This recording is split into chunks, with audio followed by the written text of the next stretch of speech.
The crack came like a pistol shot across the frozen lake, and I have never in my life moved faster than I moved in that instant.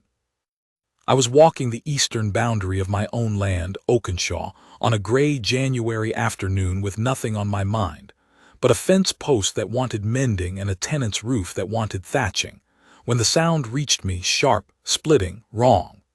It came from beyond the tree line, from the Ashford lake that bordered my property, and beneath it, almost at once, a child's scream. I did not think, I ran. By the time I broke through the birches to the shore, I understood the whole disaster in a single terrible glance. A little girl, no more than 7, had skated far out toward the center of the lake, past the flags her governess must have planted to mark the safe ice, and now stood frozen, not with cold, but with the paralysis of a child who has just heard the world crack open beneath her feet. 2 other children, older, clung to each other near the bank, screaming for her to come back, as if screaming could undo physics.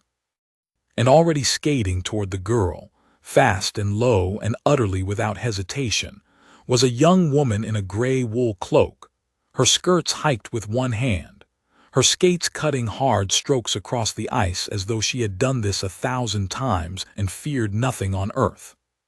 She reached the child a heartbeat before the ice gave way beneath both of them.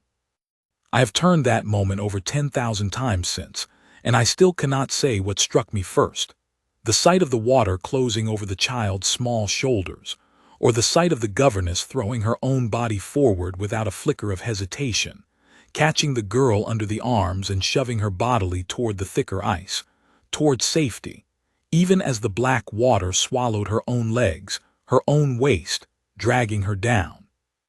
She did not scream. That is the thing I remember most clearly, the thing that has never left me.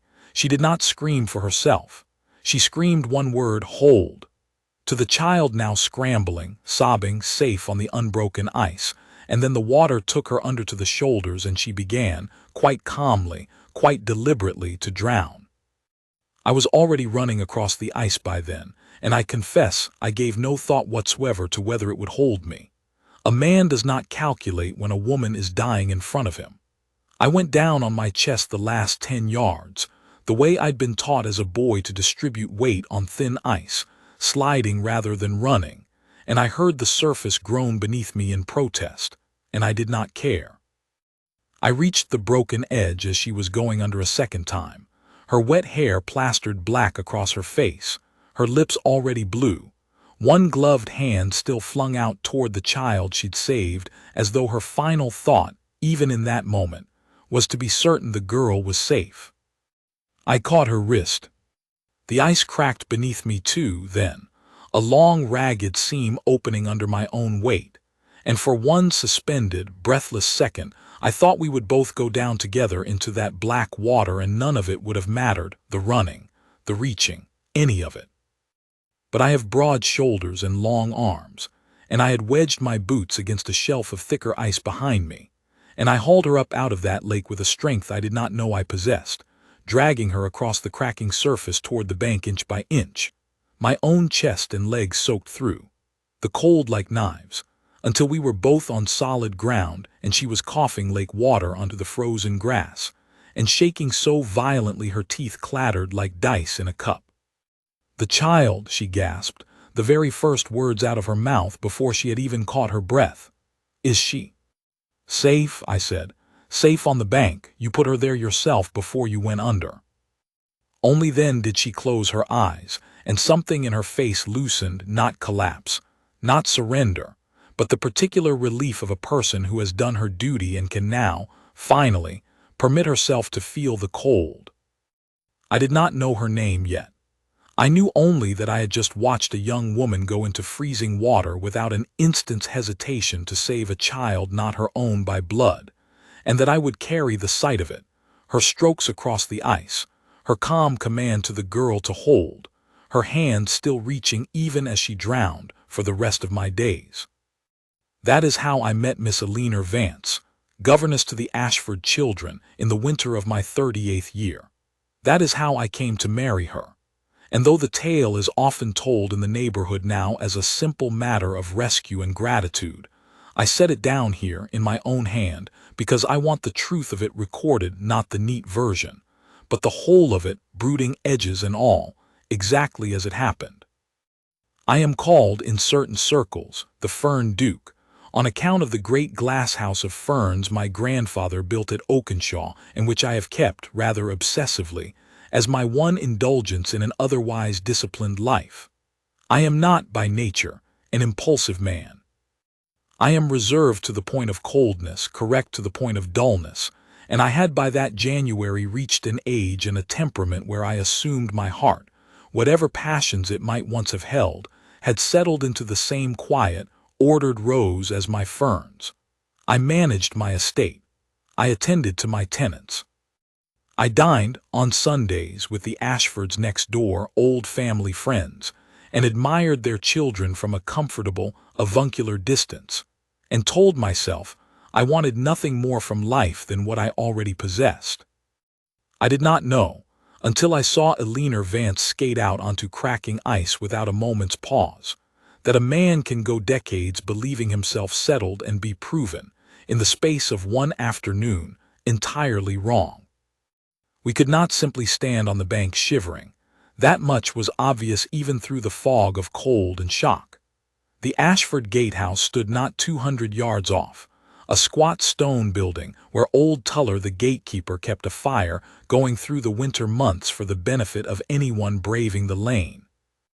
I half carried, half walked Miss Vance there, her arms slung over my shoulders, her steps unsteady, while the two older Ashford children ran ahead shouting for Tuller to build up the blaze and for someone, anyone, to fetch the family from the house. The gatehouse door banged open before we reached it, and Tuller was already dragging his own armchair near the hearth, already piling on wood with the alarmed efficiency of an old soldier who has seen worse and knows what is needed. He took one look at us, soaked through, blue-lipped, dripping onto his flagstones, and did not waste breath on questions. "By the fire, both of you now," he said, and there was enough iron in his voice that even I, unaccustomed to being ordered about in my own neighborhood, obeyed without argument. We sat as close to that fire as we dared, wrapped in the blankets Tuller produced from some chest by the wall, and for a long while neither of us spoke. The cold had gone past shivering into something more like a deep, bone-set ache, and I remember watching the steam rise off her wet hair in the firelight and thinking, with a strange detached clarity, that I had never in my life seen anyone look so exhausted and so entirely undefeated at once. "You went after her without thinking," I said finally, when speech seemed possible again. "The moment the ice cracked, you didn't call for help first. You didn't wait for someone nearer the house to notice." "There wasn't time to wait," she said. Her voice was hoarse from the cold water, but steady. "Amelia was 40 yards out and the crack was spreading toward the flags. If I'd run for help, I'd have lost a full minute, perhaps 2. Children don't survive 2 minutes extra in that water in January." "You might have died," I said. It came out rougher than I intended, something between accusation and awe. She looked at me then properly, for the first time since we'd left the ice. A level, unflinching look that told me she had already considered this fact and found it did not particularly interest her. "Yes," she agreed simply.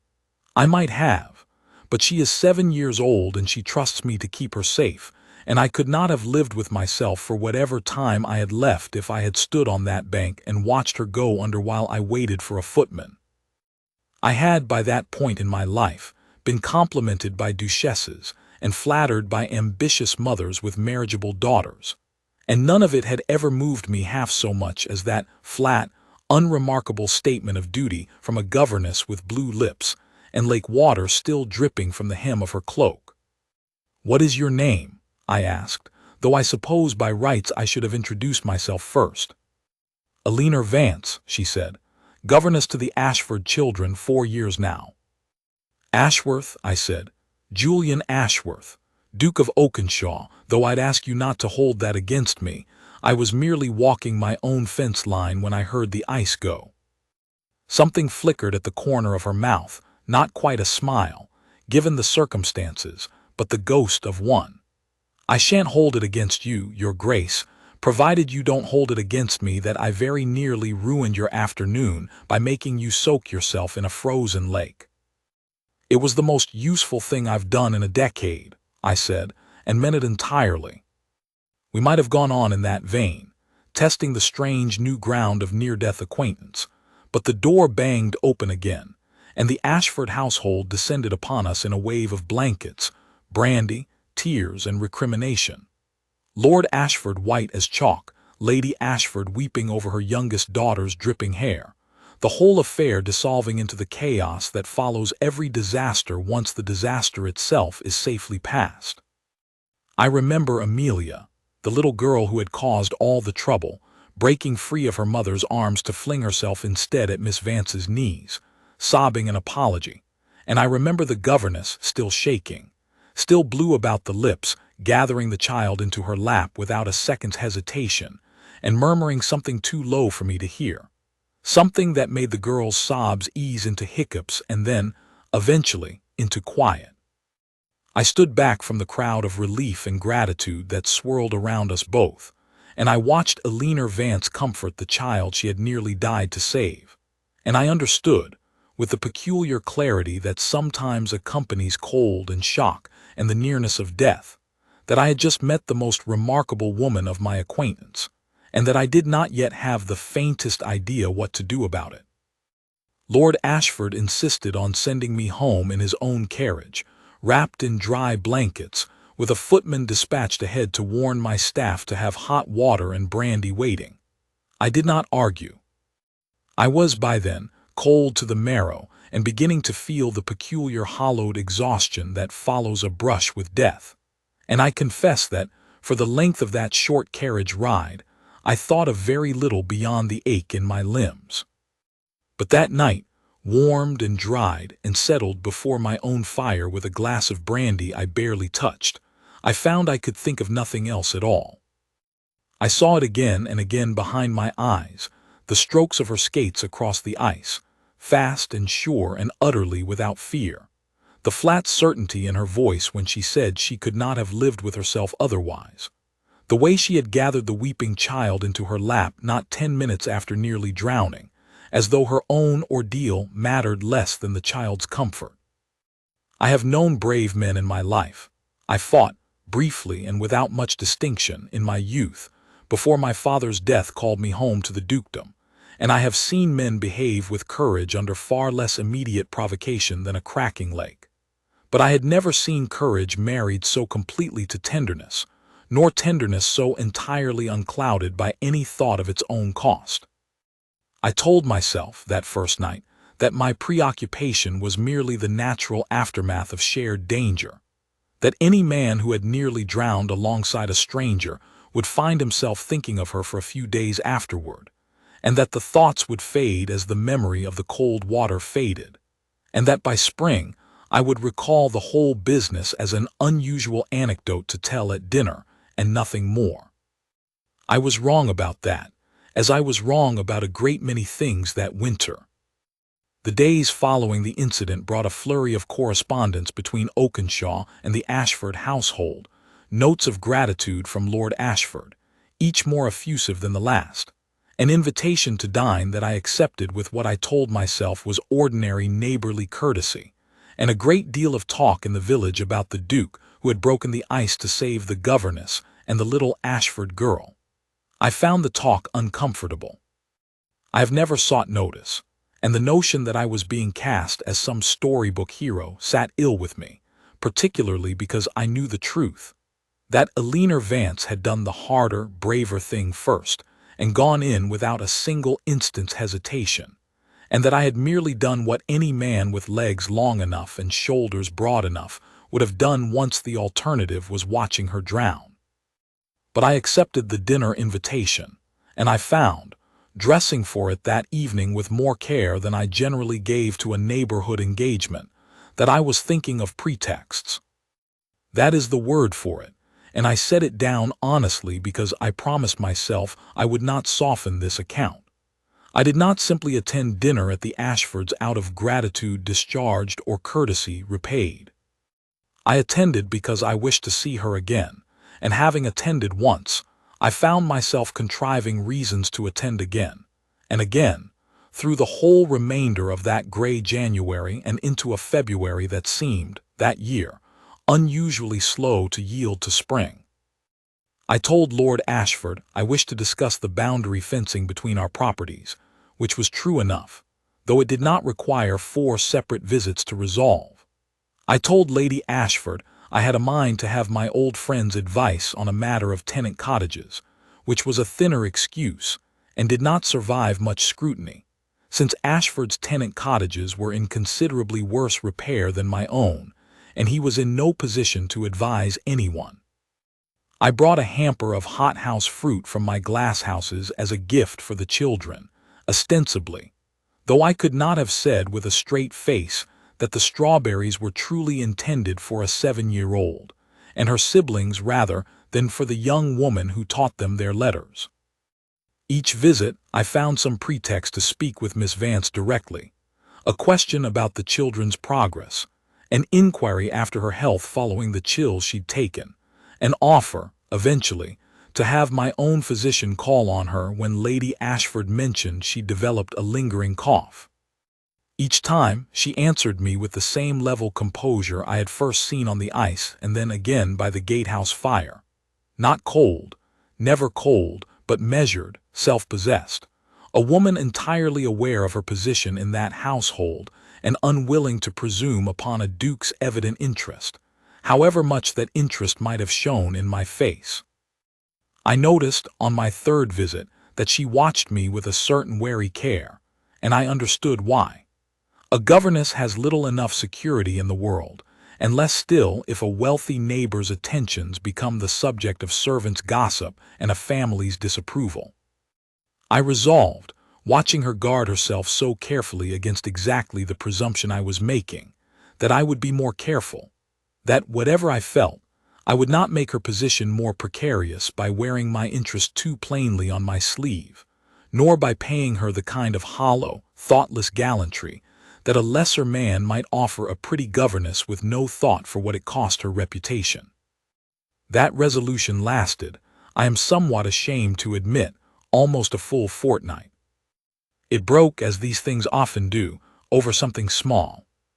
I had come to the Ashfords on my now well-worn pretext of fence business, and found the household at 6s and 7s, Lady Ashford abed with a headache, Lord Ashford called away to town on some matter of business, and the children, released from their lessons early, engaged in a noisy game of battledore in the long gallery that ran the length of the house's east wing. Miss Vance stood at the gallery window watching them, a book forgotten in her hand, and when I was shown in by a harried footman who clearly had rather more urgent matters on his mind, she turned and found herself, for the first time since the lake, quite alone with me.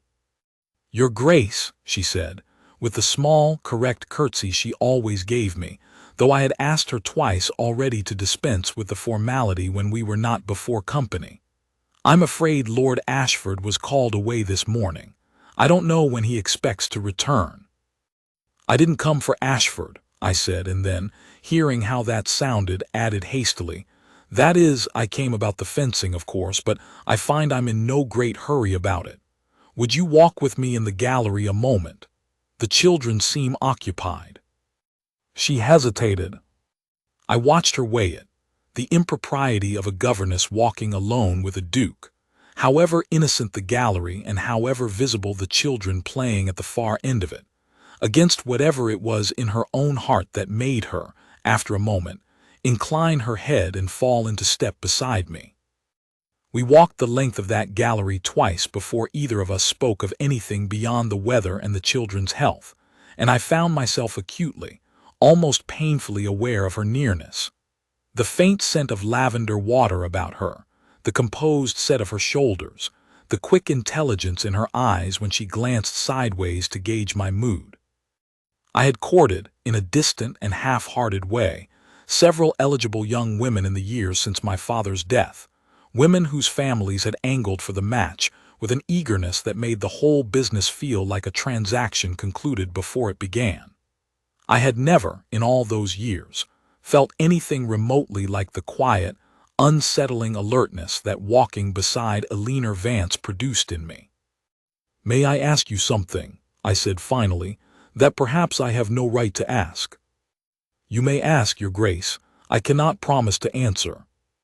"When the ice cracked, when you saw Amelia was too far out, did you think, even for an instant, of not going after her? Of waiting for someone else, someone less likely to drown?"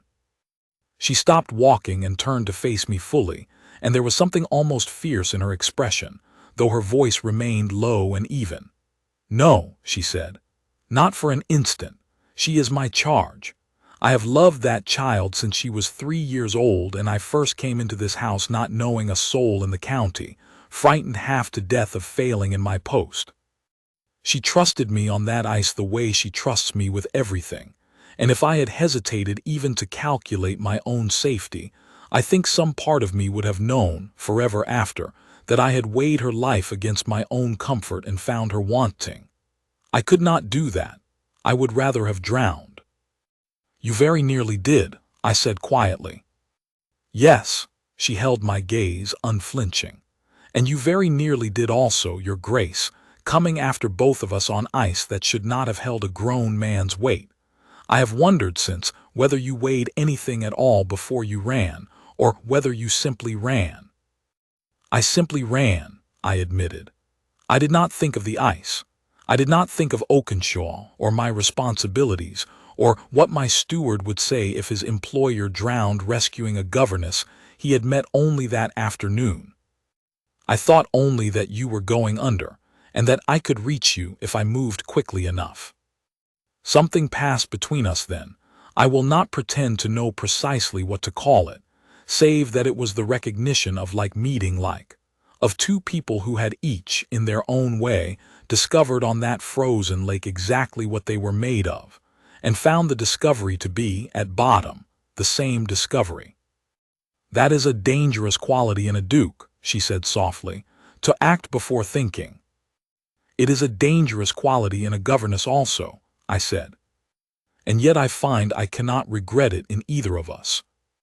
We had by then drifted rather closer together than propriety strictly allowed, and I was aware, painfully, vividly aware of the sudden temptation to close the small remaining distance between us, to reach for her hand as I had reached for her wrist on the ice, though for a very different purpose now. I saw, in the sudden stillness of her face, the flicker of some answering awareness, some acknowledgement that she felt the pull of the same current I did. But a shout went up from the far end of the gallery. Young Master Ashford, aggrieved that his sister had struck the shuttlecock into the fireplace ashes, and the moment dissolved as ordinary moments do, called back into the world of children and duties and the 10,000 small proprieties that governed a house like the Ashfords. Miss Vance stepped back, smoothed her skirts, and excused herself with a composure I found almost admirable in its completeness, given that I felt, for my own part, entirely undone.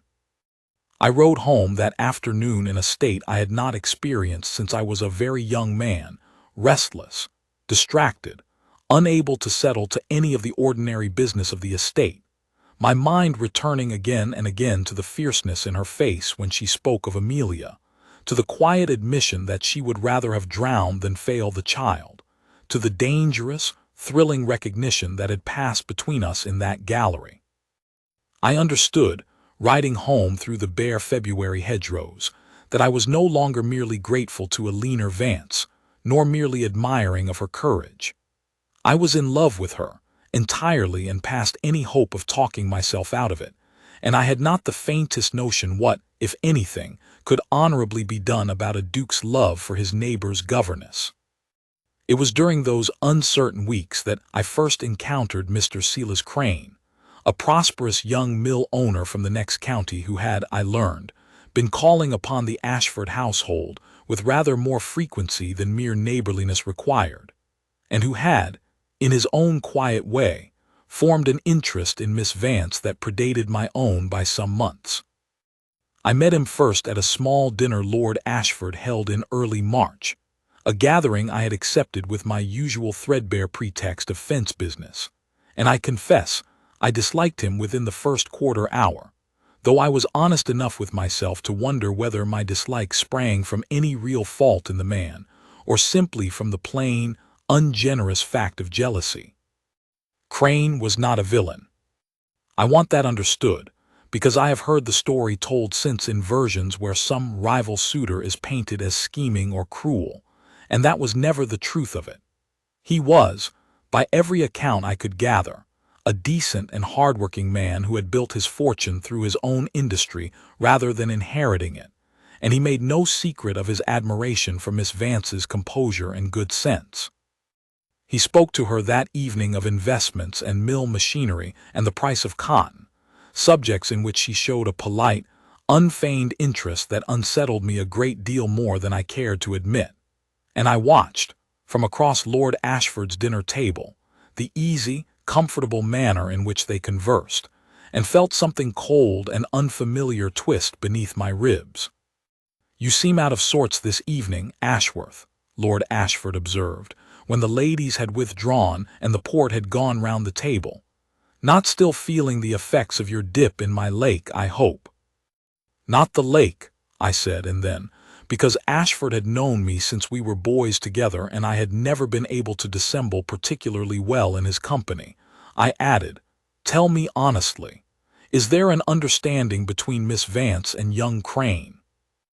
Ashford studied me for a long moment over his glass, and I saw the understanding dawn slowly in his face, not disapproval, but a kind of careful surprise, as though a piece of some puzzle he had been assembling for weeks had abruptly clicked into place. "None that I know of," he said. "Crane has called perhaps 4 times since Christmas, always with some excuse about the children's future prospects, as though a governess had any say in whom a mill owner might eventually wish to employ. I had rather thought his interest plain, though Miss Vance has given him no particular encouragement beyond ordinary courtesy. Why do you ask, Julian?" I did not answer him directly, and he did not press me, though the small, knowing smile he wore for the remainder of that evening told me he required no further answer. I thought a great deal, in the days that followed, about Silas Crane and what he represented, a suitor of her own station, unencumbered by the vast difference in rank that stood between myself and a leaner Vance, a man who could offer her marriage without scandal, without gossip, without the particular precariousness of a duke's attentions toward a woman in service.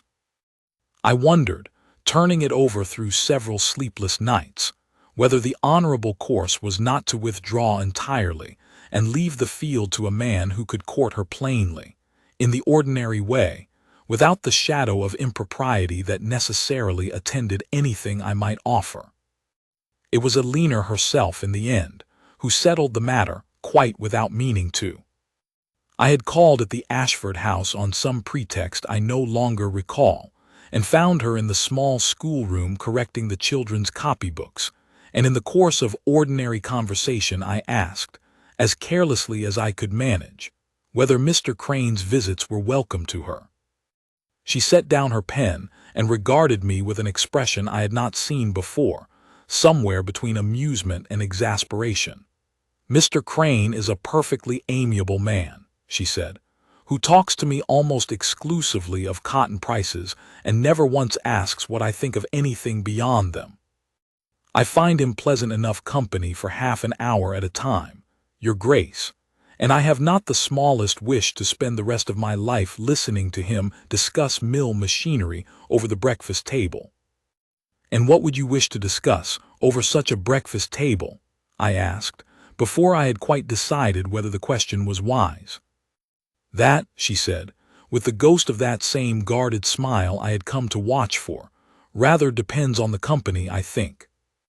I did not press her further that day, mindful of the children nearby and my own resolution not to presume upon her position, but I rode home considerably lighter of heart than I had been in a fortnight, and I did not think again, with any real seriousness, of withdrawing the field to Silas Crane. He called at the Ashford house once or twice more that spring, and then, I am told, transferred his attentions to a merchant's daughter in the next county, and married her within the year, entirely content, so far as I ever learned, with a match rather better suited to his own quiet, practical temperament than a governess who had already, though neither of us had yet said so plainly, given her heart elsewhere. The weeks that followed brought no easy answer to that question, only a slow, cumulative deepening of the trouble I had got myself into. I could not stop finding reasons to call at the Ashford house. I could not stop noticing, with a kind of helpless attentiveness, small things about her. The way she hummed under her breath while helping the youngest children with their letters, unaware anyone could hear. The patience with which she corrected Amelia's French verbs for the 40th time without a trace of temper. The fierce, private grief that crossed her face once briefly, when she mentioned in passing that her own parents had died when she was 17, leaving her to make her own way in the world with nothing but her education and her wits.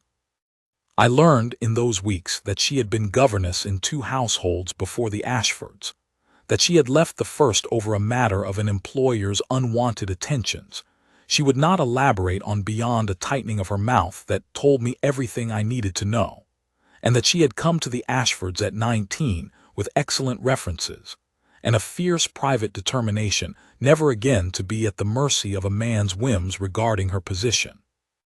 I understood, hearing this, precisely why she guarded herself so carefully against my attentions, however plainly I might have begun by March to wear them. I understood also that I could not go on as I was going, visiting under threadbare pretexts, stealing what conversation I could in gallery windows and garden walks with children forever at the periphery, allowing both of us to be talked about in the village in terms that could only damage her reputation while leaving mine, as a duke's, largely untouched. It was not fair to her. I resolved, sometime in early March, that I must either declare myself honestly or absent myself from the Ashford household entirely, and I spent a wretched, sleepless week trying to determine which course a man of honor ought to take. It was, in the end, Lady Ashford who forced the matter, though she did not know she was doing so. I had called, on some pretext I can no longer even recall, and found Lady Ashford in an unusually confiding mood over tea, her husband once again away on business. "You have been very attentive to our household this winter, Your Grace," she said, with the particular sharpness of a woman who has noticed considerably more than she has previously let on. More attentive, I think, than a matter of fencing quite requires. I felt the color rise in my face, a sensation I had not experienced since I was a schoolboy caught out in some minor infraction. "Lady Ashford, I am not scolding you," she said, and there was something almost gentle beneath the sharpness. "I have eyes, Your Grace, and I have watched Eleanor Vance raise my children with more genuine love than I sometimes fear I have managed myself, being much occupied with society and my own health. I watched her go into that lake without a moment's thought for herself, and I have thought of little else since, but how very fortunate any man would be to win the regard of a woman built of such stuff. But I will tell you plainly, since you have not seen fit to be plain with me, if your intentions toward her are anything less than entirely honorable, I would ask you to cease your visits at once, for her sake if not for your own. She has fought too hard for her small independence to have it undone by a duke's idle fancy." I set down my teacup, and I remember my hand was not quite steady. "My intentions," I said, "are entirely honorable, Lady Ashford, and have been from very nearly the moment I pulled her from that water. I have hesitated to speak because I did not know how a woman in her position, a woman who has, as you say, fought hard for her independence, might receive a duke's addresses, whether she would see in them an honest regard or merely another man presuming upon his position to take what he wanted from a woman with little power to refuse him. I would rather lose her good opinion by silence than earn her contempt by clumsy presumption." Lady Ashford regarded me for a long moment, and something in her face softened considerably. "Then I would suggest, Your Grace, that you stop being clumsy by way of silence and simply ask her. She is not a fool, and she is not made of glass. She survived a lake in January. I imagine she can survive a duke's honest declaration. I left the Ashford house that afternoon with my heart pounding in a manner wholly unbecoming a man of 1830, and I spent the following 2 days composing and discarding some half-dozen speeches, each more overwrought than the last, before concluding that Eleanor Vance, of all women, would have no patience for overwrought speeches, and that the plainest truth I could offer her was likely to serve me best. I called at the Ashford house on a mild afternoon in the 3rd week of March, when the last of the winter's ice had long since melted from the lake, and the first green was beginning to show along its banks, and I asked, with what I hoped was a reasonably steady voice, whether Miss Vance might walk with me as far as the gatehouse, where the whole strange business between us had first properly begun. She agreed. I think by then she knew something was coming. There was a wariness in her eyes, but also, unless I entirely mistook it, a certain readiness, as though she too had spent the intervening weeks turning something over in her own mind and had, at last, arrived at some conclusion of her own. We walked the same path we had walked that January afternoon, though the lake beside it now lay open and dark and ordinary, giving no sign of the drama it had briefly hosted. Old Tuller nodded to us from his gatehouse door as we passed, and I saw a flicker of understanding cross his weathered face, as though he too had guessed what this walk portended. I stopped at the very spot where I had first seen the ice crack beneath her, where she had thrown herself forward without an instant's hesitation to catch a drowning child, and I found that my carefully composed words had entirely deserted me, and that only the plain truth remained. "Miss Vance," I said, "Eleanor, I have spent the better part of 2 months inventing reasons to call at your household, and I think you have known, for rather longer than I was willing to admit, precisely why. I did not fall in love with you because you were beautiful, though you are, or because you were clever, though you are that also. I fell in love with you because I watched you choose, in the space of half a second, to risk your life for a child who was not your own blood, without one moment's hesitation, without one thought for your own safety, and I have not been able to stop thinking since that day that I have never in my life met anyone of such complete and unshowy courage. I do not offer you a title, though I have one, nor wealth, though I have that too, because I do not think either of those things is what you have ever wanted from a man, or from a life. I offer you only this, that I have watched your character tested in the hardest possible way, and found it entirely, unimpeachably true, and that I would be honored beyond anything I have ever wanted in this life if you would consent to be my wife." For a long moment she said nothing at all, and I confess my heart very nearly failed me in the silence, certain I had presumed too much, spoken too plainly, ruined with clumsy honesty what careful patience might have won. But when she looked up at me, her eyes were bright with unshed tears, and there was none of the careful guardedness I had grown accustomed to seeing there. "I have spent 4 years in that house," she said, "guarding myself very carefully against exactly this kind of hope, your grace, because a governess who hopes for what she cannot honorably have only breaks her own heart for nothing. I told myself, all through February, that your visits meant nothing beyond ordinary gratitude, because I could not bear to be wrong about it and be left with nothing but the ache of having imagined a future that was never truly offered to me. But I have not been able to stop thinking of you either, of the way you ran across ice that should not have held you, without a single thought for the danger to yourself, because I was drowning and you could not simply watch.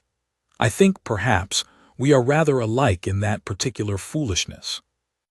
"Is that a yes?" I asked, scarcely daring to hope it, "or merely a very generous way of telling me we are both reckless fools?" The ghost of a smile I had first glimpsed by the gatehouse fire broke at last into something fuller, warmer, entirely unguarded. "It is a yes, Julian," she said, using my given name for the first time, and something in my chest loosened as though a fist long clenched there had finally opened. It has been a yes, I think, since the moment you pulled me out of that water and asked after Amelia before you asked after yourself. I did then what I had wanted to do since that afternoon in the gallery, and took her hand in both of mine, not the desperate grip of rescue this time, but something far gentler, far more deliberate, a promise rather than an emergency. I did not kiss her there on the path, mindful as I was of Tuller's watchful gatehouse window, and the proprieties still owed her position, though I confess it cost me some effort of will to wait. But I held her hand and told her, with rather less eloquence than I had managed a moment before, that she had made me the happiest man in the county, and she laughed, a bright, unguarded sound I had not yet heard from her, and told me that the Fern Duke of Oakenshaw was, in fact, rather a poor hand at romantic speeches once he abandoned his prepared remarks, and that she found she liked him a great deal better for it. There remained, however, one more hurdle before that June wedding could be spoken of at all, and it came, as such hurdles so often do in families of consequence, in the form of my own aunt. Lady Augusta Thorne, my late father's sister, had appointed herself many years before the guardian of Oakenshaw's dignity, and she descended upon me within a week of my having quietly informed the family solicitor that I intended to marry, having heard the news, as she always seemed to hear everything, through some private channel of her own long before I had made any public announcement. She arrived at Oakenshaw in a hired chaise, travel-worn and formidable, and demanded to know within 5 minutes of crossing my threshold whether the rumors reaching her in town, that I intended to marry a governess, a woman without fortune, family, or connection, could possibly be true. They are entirely true, Aunt Augusta, I said, and I would ask you to speak of Miss Vance with the respect her character has earned, whatever you may think of her circumstances. Her character, Aunt Augusta said, with the particular scorn she reserved for anything she considered sentimental foolishness, is not in question, Julian. I am sure the woman is perfectly worthy in her way, but you are a duke. You owe a duty to this family, to this name, to 2 centuries of Ashworths who did not marry governesses, however admirable their swimming. She did not swim, I said. She very nearly drowned, saving a child who was not her own, without a single moment's hesitation for her own safety. I have met a great many women of rank and fortune in my life, Aunt, women you would have approved of without a second thought, and I have never once seen in any of them the plain, unshowy courage I saw in Eleanor Vance on that ice. I do not intend to spend the remainder of my life married to a title and a bloodline when I might instead be married to a woman I actually love, and who has already proven in the hardest possible circumstance exactly what manner of person she is. My aunt was not a woman easily moved by speeches, however heartfelt, and I do not pretend that single exchange settled the matter entirely. She remained at Oakenshaw a full week, during which she insisted upon meeting Miss Vance herself, ostensibly to assess her suitability, though I suspected rather more plainly that she meant to frighten the younger woman into withdrawing. If that was her intention, she badly mistook her opponent. I was present for a portion of that interview, held in my own drawing-room over tea neither woman much touched, and I watched Eleanor field my aunt's pointed questions about her family, her fortune, her prospects, and her suitability for a duchess's position with a composure that did not waver once, answering each with plain, unadorned honesty rather than the flattery or apology my aunt had perhaps expected. I have no fortune, Lady Thorne, and no family to speak of beyond myself, Eleanor said at last, when my aunt had exhausted her more delicate inquiries and turned to blunter ones. I bring nothing to this marriage but my own character, such as it is, and whatever regard your nephew has seen fit to place in it. If that is insufficient for your approval, I am sorry for it, but I will not pretend to be other than I am in order to win it. I did not pretend to be braver than I felt when I went out on that ice after Amelia Ashford, and I do not intend to begin pretending now, over tea, merely because the person I must satisfy wears a grander title than a 7-year-old child. My aunt was silent for a long moment after that, studying Alina with an expression I had rarely seen her wear, something that might, in a less formidable woman, have been called grudging respect.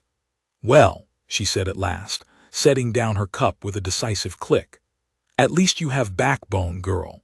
I have known duchesses with considerably less of it, and rather more pretension besides."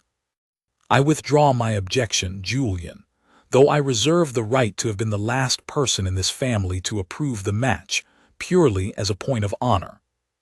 She left Oakenshaw 3 days later on considerably warmer terms than she had arrived, and though she never became precisely a warm presence in our subsequent lives, she attended the wedding that June in a gown of unmistakable approval, and lived long enough to dote, in her own severe fashion, upon our eldest daughter, whom she pronounced, on more than one occasion, to have inherited her mother's backbone entirely, and none of the family's more tiresome pretensions.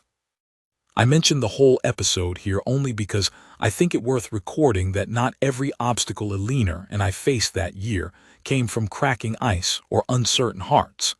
Some of it came from the ordinary, stubborn business of a family learning to recognize worth where it had not thought to look for it, and I have always been rather proud of how plainly, how honestly, Alina won that particular battle without once compromising an inch of who she was.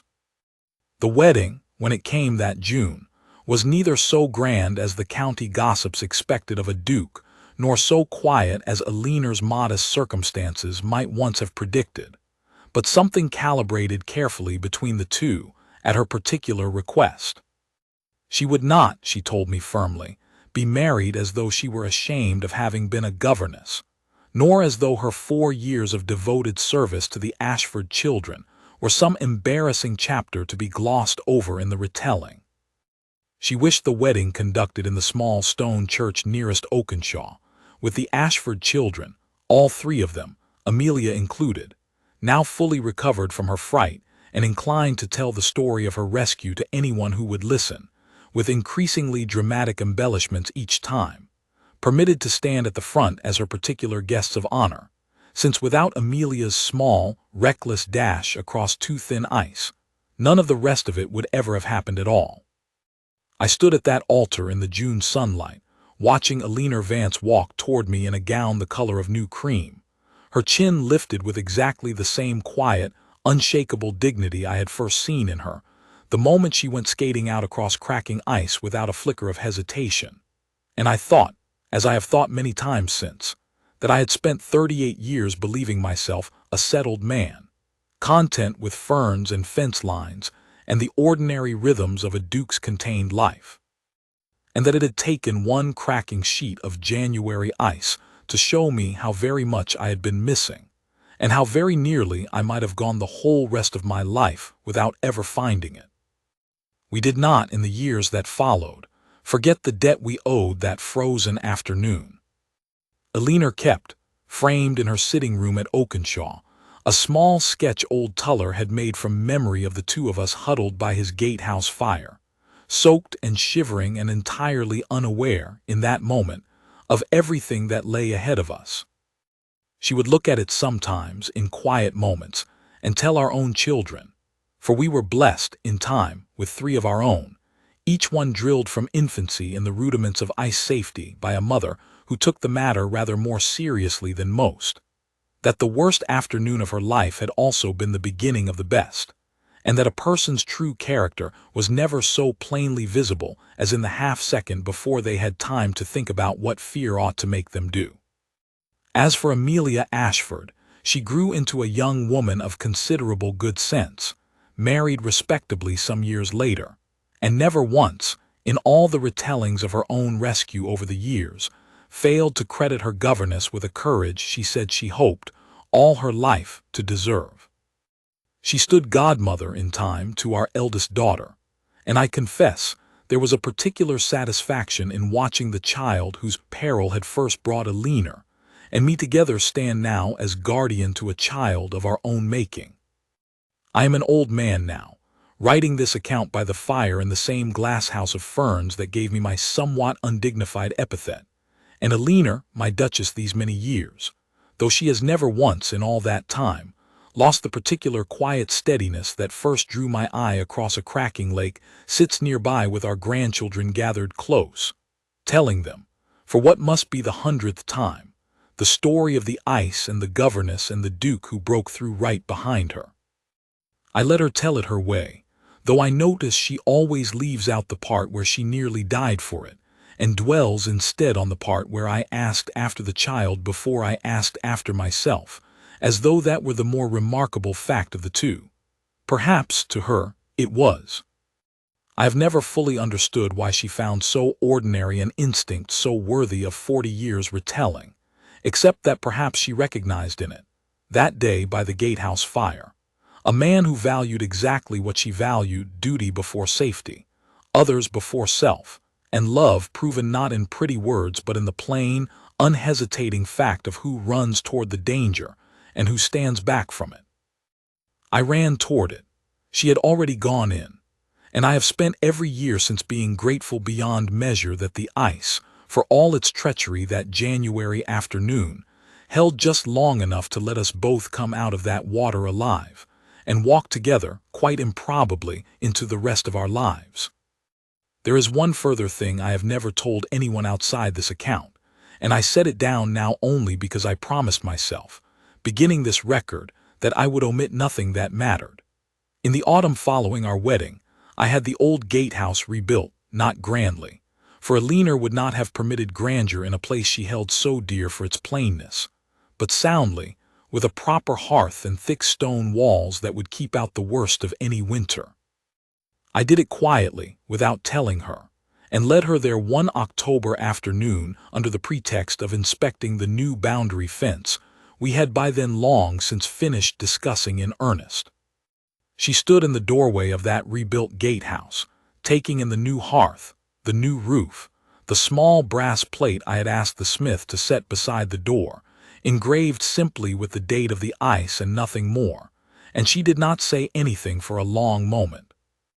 Then she turned to me with that same unguarded warmth I had first seen break across her face on the path by the lake, and told me that I was, for a man so famously reserved and correct in every other particular of his life, quite hopelessly sentimental where she was concerned, and that she loved me a great deal for it. I did not deny the charge. I have never seen much use in denying the plain truth, particularly not to the one person alive who first taught me, on a cracking January lake, exactly what plain truth and unhesitating courage looked like in a single unforgettable act. Old Tuller kept the gatehouse fire burning there for years afterward, long past his own retirement, telling anyone who asked that it was the Duke's particular wish that the hearth never go entirely cold, as though some part of that long-ago afternoon's warmth might be lost if the flames were ever once allowed to gutter out. I never corrected the story, because it was, in its way, entirely true. I wanted that fire kept and kept burning, because it was beside it that I first understood what I wanted the whole remaining shape of my life to be, and I have never in all the years since had one moment's cause to regret the wanting, nor the asking, nor the long, quiet, ordinary happiness that followed from a single reckless dash across breaking ice.